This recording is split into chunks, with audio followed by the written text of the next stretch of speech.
Hi. How's lunch? Okay, good. Okay. Great. Thank you for joining me today. Tell me, if you would, a little bit about how you got here, your journey up to coming to Haileybury. So I joined teaching after being a physiotherapist and was lucky enough to get to work with some really amazing sports teams like the All Blacks.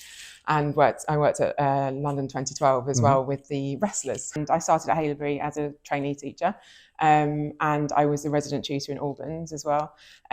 So I started teaching psychology and became a qualified teacher, and then gradually understood my calling was in pastoral care and in the boarding side of things. And so I wanted to pursue that side. So I did a maternity cover as an HM in Allenby, and then got the full-time role as the HM of Melvill. There are lots of challenges in the role as an HM, a house mistress of any house, but there are also lots of fun bits. So even just coming back from lunch now, I walked into chaos downstairs where everyone's trying to film a TikTok dance routine and asking me to be part of it. Did you get involved? I didn't in that one. I have been in some of the TikToks though, unfortunately. Those kind of day-to-day things that happen, they're unpredictable, but it's great fun, and there's always something happening in-house. We also do plan a lot of events as well, especially for house night. Having been an HM myself as well, I know that it's a really, really rewarding job as a teacher, as a member of staff. But what are the benefits for the pupils? What's the advantage of boarding for young people today? I think it's the chance to have a family, have a home away from home.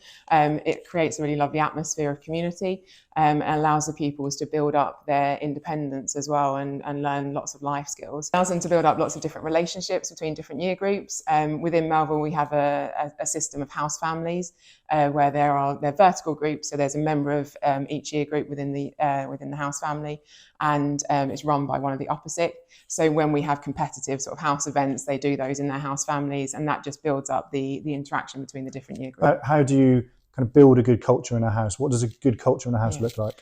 So I think it's really important that each individual is embraced within the house. Each house will have its structure and have its goals and aims for each pupil. We encourage kindness and responsibility within the girls in Melvill, but also the idea that everyone is individual and encouraging that individuality. And it's great for the girls to learn from each other about different cultures that they've come from and share their experiences, because they've all got such wide experiences of life so far.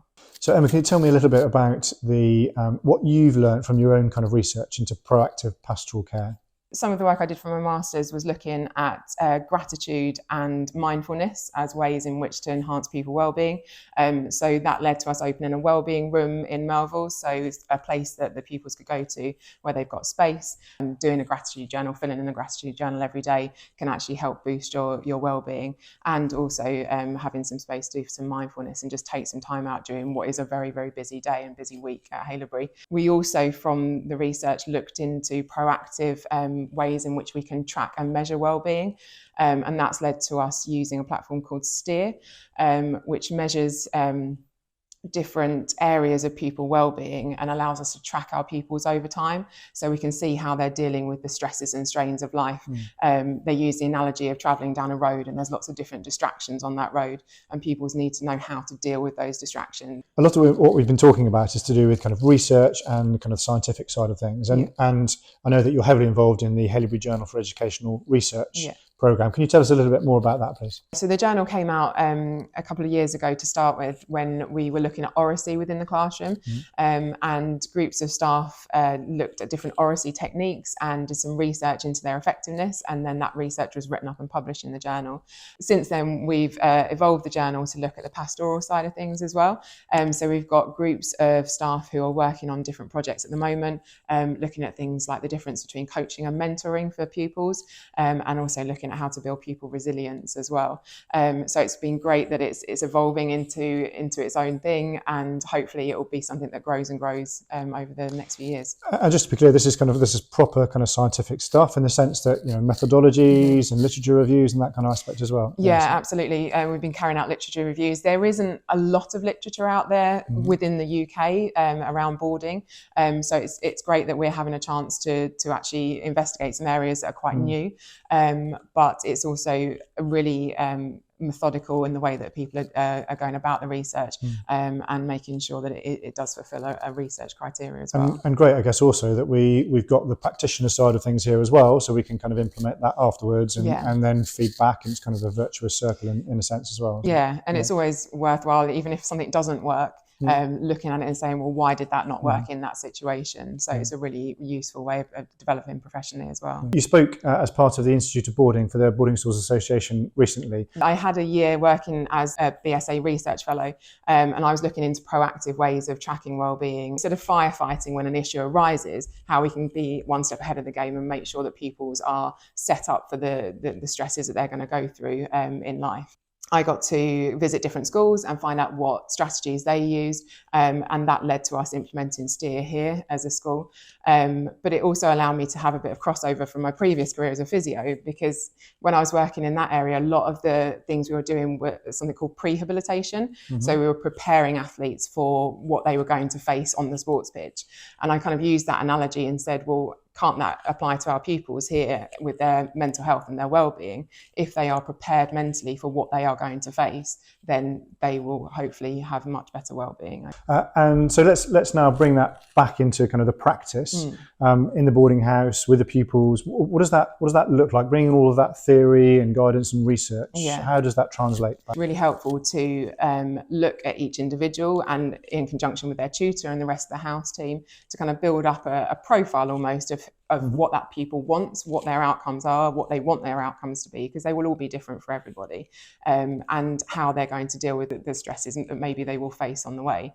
And encouraging the pupils to take sort of independence with that as well, encouraging them to recognise actually stress is normal, and everyone will experience it. And I guess that's, I hope, and I'm sure, my knowledge of Melvill, where you're currently HM, is certainly the case, that boarding community is a warm one. It's that family that you were talking about to start with, wasn't it? And that just helps to give them a safe space where they can think about these things and talk about these things as well, and develop as young people. Absolutely. And I think that's again the key with the structure of the boarding houses. Okay, really interesting. And you've done 6 years now in the house, and you're moving on now to a new role from September, or coming out in the summer from the house. And that's assistant head to professional development and EDI. Are you looking forward to that role? Yes, it'll be really sad to leave Melvill. I really, really miss the girls, but I'm really looking forward to the new challenge. And what are you most interested about? What do you think is going to be really interesting about that particular role? I think being able to develop the research culture at Haileybury will be great.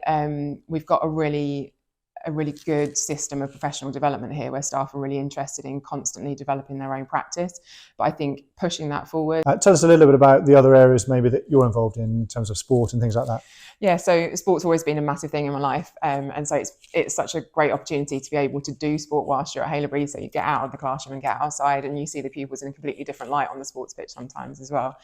So I've been really involved in netball and cricket since starting here.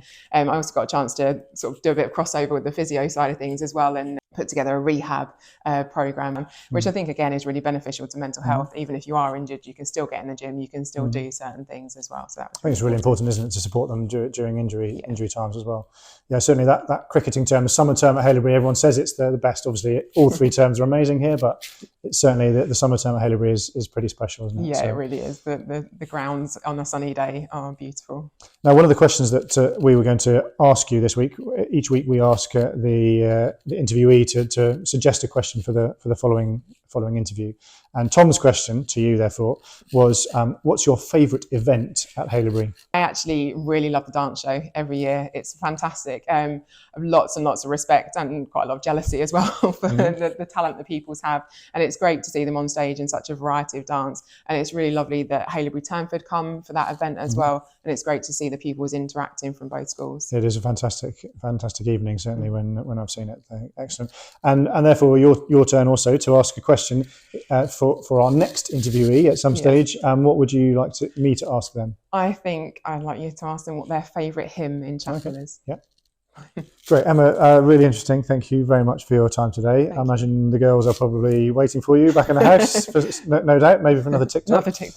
But yeah, really nice to speak to you, and thanks very much for your time today. See you later on. Thank you.